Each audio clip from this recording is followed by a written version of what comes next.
Welcome to the Flying G Huddle. Yes, this is a brand new show. We're going to bring you every single week on Sunday, maybe Monday, depending on coach's schedule, but you never know. I am Casey Campbell. I'm going to be hosting this thing, and pleased to be joined by the show's co-host and also the head football coach at Gladwin High School. That is, of course, Marc Jarstfer. How's it going, buddy? Doing well, Casey. Thanks for having me on. Yeah, no problem. Yeah, of course it is game week officially, so we're getting ready for week one. That'll be Ogemaw Heights at home, the home opener. So I'm pretty sure you excited to kick off another season of Flying G football. Yeah, it kind of snuck up on us quick here. Those first couple weeks of practice just fly by, and then you find yourself in game week. But we're excited for it. We've had a good 2 weeks of practice and interesting scrimmage. But we got through those, and here we are. Okay, so I know like practices have been there the last 2 weeks. Of course, we had you on before practice started. How have those practices gone? And I know the scrimmage was interesting, of course, with weather all across the state of Michigan that day. But overall, what have these past few weeks been like? Yeah, so I mean, getting back to the beginning practices and that sort of thing, we do the technically two a day practices, but they're kind of smushed together with just like a 45-minute lunch break in the middle or dinner break. And so those have been really good. They're high energy. Guys were working hard. They were able to recall a lot of the things that we've kind of done in the past and get up to speed on those to where we're just correcting little technical things here and there. But we were able to get a ton of good reps and kind of identify strengths and weaknesses of our team and start to work on some of those weaknesses and build on the strengths. And so we've been really pleased with how the guys have navigated that part of practice. And of course, at the end of this last week, we got into our scrimmages, which were good. We had, a lot of different positions that we're looking to solidify and a couple guys, at the top competing for spots and those sorts of things, but you just don't know. In Gladwin, we don't do really much full contact, if any, at practice, purely just because our coaching staff doesn't believe that the risk is really worth the reward. We're a smaller school, and so depth is always going to be an issue with not having many guys and that sort of thing. But the scrimmage was good. We were able to get out of it healthy. However, the Thursday we went, the storms came rolling in like they did across much of the state. And so we were only able to get like 20 or so minutes of scrimmaging in. And we tried to wait it out for a while. And the storms just kept persisting. And so ultimately we ended up hopping on a bus and heading back to Gladwin, from Bay City Central where we were scrimmaging at, and Garber, who was also there from Bay City area, was same boat. And so we got with them on Friday and did a separate little thing where we were able to kind of, finish up some of that scrimmage type situational things. And so that was good to get through that and at least go with two teams over the course of those days. Generally it's three. So we didn't get to go with Alpena this year. But you kind of adapt and change to what the circumstances are. And so we were able to do that and make the most of it. All right. Well, I know we talked about this a few weeks ago, but now it's time to remind everybody of what kind of team you're going to have this year. Let's talk about some of the guys that are returning and some of the guys to watch for the Flying G's this year. Let's start with the skill positions, go from there. Okay. Yeah. I mean, at quarterback position, we had a battle this year. It was an open spot vacated by Nick Wheeler, who was a 3-year quarterback for us in the years past. And this year, getting the start week one for us will be Colton Finninger. He's a sophomore. And so, we really liked what he was able to do last year on the JV team as a freshman, and his work ethic and leadership abilities are really second to none, which is super impressive for a sophomore type player. Guys listen when he talks. He commands the huddle, and our offense will definitely go as he goes. And so, having a young guy there will be exciting. I'm sure there'll be some learning points and that kind of stuff. But he's a great athlete, and we're excited for it. At running back, we're going to have Braden Ritchie. He is a third-year varsity guy as well. He'll be a senior this year. He spelled Logan Kokotovich in certain times over the last 2 years at the running back position. Primarily his impact over the last few years has been defensively at outside linebacker. But he's got good vision. He's a big, strong kid, good speed, good cutting ability. And so we're excited to see what he can do in the backfield for us. That's a really key position in our offense, obviously. Kind of working our way out to slot Trace Corlew, who I've talked about. This is his third year on varsity. He's going to be a junior, and he's just a really special player. Great speed, great cutting ability, smart kid, classroom and on the football field. And so, we'll move him around quite a bit to see where we can get matchup type, things in our favor. But he'll be used in a big way. Moving out to split receiver, Jace Massey, who's another one, depending on formationally, which way we're planning on attacking people. He'll be moved around from receiver to slot to some in the backfield and those sorts of things. He's another 3-year guy. I think I talked about him last time. His physical appearance and size is really special. He's about 6'4", 190 pounds. I think in track season he ran an 11-100. So great speed, great jumping ability, and somebody that we're going to have to count on in a big way offensively as well. The other split receiver is Jaden Miskey. He's coming up. This will be his first year. He's going to be a junior on the varsity team. Great route runner, physical blocker. And so we're excited to kind of see what we'll get out of him. Kind of moving over to the tight end position. We have 2 guys there that are both going to see a lot of time and kind of rotate through. Scott Inchko, is a tough kid. He's going to play middle linebacker for us. I joked with him like he had been a tackle in our system before, and we just bumped him out to tight end to give us a better blocking presence out there. And I kind of joked with him like, hey, you might end up with the ball in your hand or something like that. I said, who would have thought, right? And he actually let me know that he had been a running back all in youth, and when he got to high school, or a running back quarterback combo. But when he got to high school, we moved him to lineman. So we're getting back into something that he's familiar with a little bit just from a while back. Other tight end, Michael Tackett. He's just a massive kid, and he'll be a senior this year, as will Scott Inchko. I would guess I got the roster right here, but I'd guess 6'3", probably 230, 240, something like that, if I were just guessing off the top of my head. But he's a big physical presence, great blocker, and that's important in our offense. And so we're excited for the skill group, obviously. And they're going to have to be good, but you'll hear me say this all the time on this show is nothing happens without an offensive and defensive line. And so, the offensive line is good. They have the potential to be great. We have a lot of returning guys there. I like to say like 3.5 starters returning, starting with Logan Klein at right tackle, big kid as well, 6'4", 275, 4th year starting at right tackle on the varsity team for us. So he's got a ton of experience, super technically sound. Next to him will be Hunter McDowell, which was this is his 2nd year starting on the offensive line at guard. He'll be right next to Klein. Arguably the strongest kid in our program.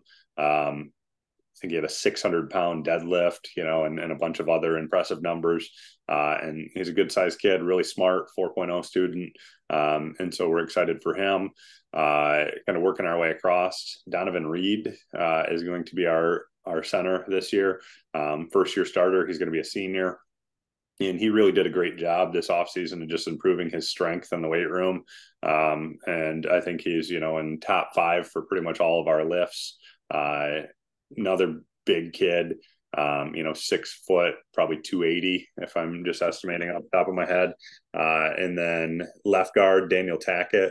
He's the one that I would kind of say is a half starter that's returning because he filled in for so many different guys last year due to injury. He was kind of like our 6th man, if you will. He was in a basketball term in football across the offensive line, but he'd fill in at tackle. If somebody was hurt, guard, center, it really didn't matter. He was kind of, filling in all across and ended up racking up quite a few starts and a lot of game experience. And so another kid that's, strong, good size, moves well. We're excited to see what he can do. And then to round it out, we have Aiden Samolak, who is 6'6", 290. He's going to be a junior this year. Started every game last year for us at left tackle. And he's just, when you're that big, you're just kind of a people mover. And so he does good things for us. And we're excited to see what he can do this year. All right. So that's the offense. Now let's look at the defense. Yeah, and so defensively, we still have a few guys that this week is kind of going to determine who's starting where. But I can certainly give you some of the big name returners and that sort of thing until we get some of that other stuff hashed out. But I would say you're going to hear a lot of familiar names on this side of the ball as well, because we are a smaller school and turns out that the big strong guys that move well generally are going to play on both sides of the ball. And so starting out, Hunter McDowell will play we're a 3-4 defense. And so, we have 2 outside what we call tackles and then a nose tackle in the middle. And so Hunter McDowell will play one of our defensive tackle spots, just a physical, technically sound kid with good strength. Logan Klein will be at the other one. Nose is a position that we're going to kind of rotate through. You'll see, the Aiden Samolak, Donovan Reed, the bigger type kids. And then we do have Trent Reed, who's Donovan's brother, who's done a good job of kind of earning himself a spot on the field this year, or at least being in that rotation through the weight room and those types of things. And so he's really caught on, and I would expect to see him take some good reps at nose. I think in the middle you're going to see Scott Inchko. He is a guy that was kind of in that rotation in the middle linebacker spot last year with Logan Kokotovich and Earl Esline. We graduated those 2 guys. And so, he is the most experienced, and he's done a good job throughout the summer and camp and the off season to solidify himself in that spot. Starting at our other linebacker position on the inside is going to be Preston Willert. He's only a sophomore, but he's tough as nails. A lot of people try to compare him to Logan Kokotovich, the younger version. And so he has unlimited potential, super tough kid, good athleticism, not big, but makes up for a lot of it with heart. And we're excited to see what he can do. At outside backer, you'll see likely, some combination of Jace Massey and Braden Ritchie. They were the returners there last year. But there'll be certain games also where you see, Jace Massey probably playing some safety as well. And so, we'll just kind of see on a week by week matchup of where he's going to be the best fit for us. Other safety is going to be Trace Corlew. Obviously, I kind of detailed him offensively as well, but he's as smart as they come as far as like making our calls and being able to recognize formations and those sorts of things. And so we're excited for him there. Jaden Miskey is likely going to be at a corner position. And he just does a good job, technically sound, kind of a big body, out there at corner, which is nice to have. And then Brady Dickinson has done a really nice job at corner through camp and that kind of stuff. We actually just moved him to that position about a week ago, looking to see what he could do there. And he's done a really nice job for us. And so, but I would say in our secondary, there's going to be, there'll be some, guys rotating in and for the first few weeks until we can kind of figure out who the best combination is and get that nailed away. But, defensively, I would say that we're going to have good team speed, strong up front. And so we're excited about what that group can do, but we are replacing 8 starters on that side of the ball from last year. So it'll look a little bit different and maybe take some time to gel and work itself out. All right, let's go to special teams. Yeah, in special teams, you're going to see a lot of those same names, across the board, whether it's kickoff, kick return, punt return, extra point. A lot of similar names, so I'm not going to detail those all and in position by position basis, but we have a weapon returning at kicker for us. Trayton Seeger, obviously, well documented with him kicking the game-winning kick in the state championship game. When you look at he's also our punter, but when you look at his ability to just completely flip a field, it's a weapon. His kickoffs are, down inside the 5 or touchbacks on a pretty consistent basis. And the punting ability is really special as well. And so we're excited for what he can do and how he can help us. And, hopefully we're not having to punt a ton, but if we are, we're excited about that. And we definitely feel good about his ability to kick field goals and extra points and those sorts of things. So, that'll be a strong unit for us across the board, I think, as special teams, and it's a super important phase of the game as well. Yeah. Okay, so now we've talked about a lot of the guys that are going to be out there for your team. Now let's talk about the schedule. We'll obviously talk about week 1 here in just a moment, but let's of course, starting off week 1 against Ogemaw Heights. That's going to be it's going to be a big game because looking at the schedule, and I'll read through it in just a moment, but you don't see home for the first 2 games in August, and then you say goodbye to your home field for the entire month of September, and then you say hello, and then you don't leave it for the entire month of October. It's one of the strangest schedules I've ever seen, but it also happens to work out. So I'll read through it real quick. Of course, as I just said, Friday, August 25th, home against Ogemaw Heights.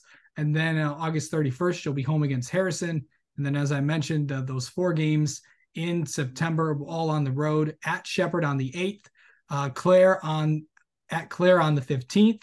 On the 22nd, it's Sanford Meridian.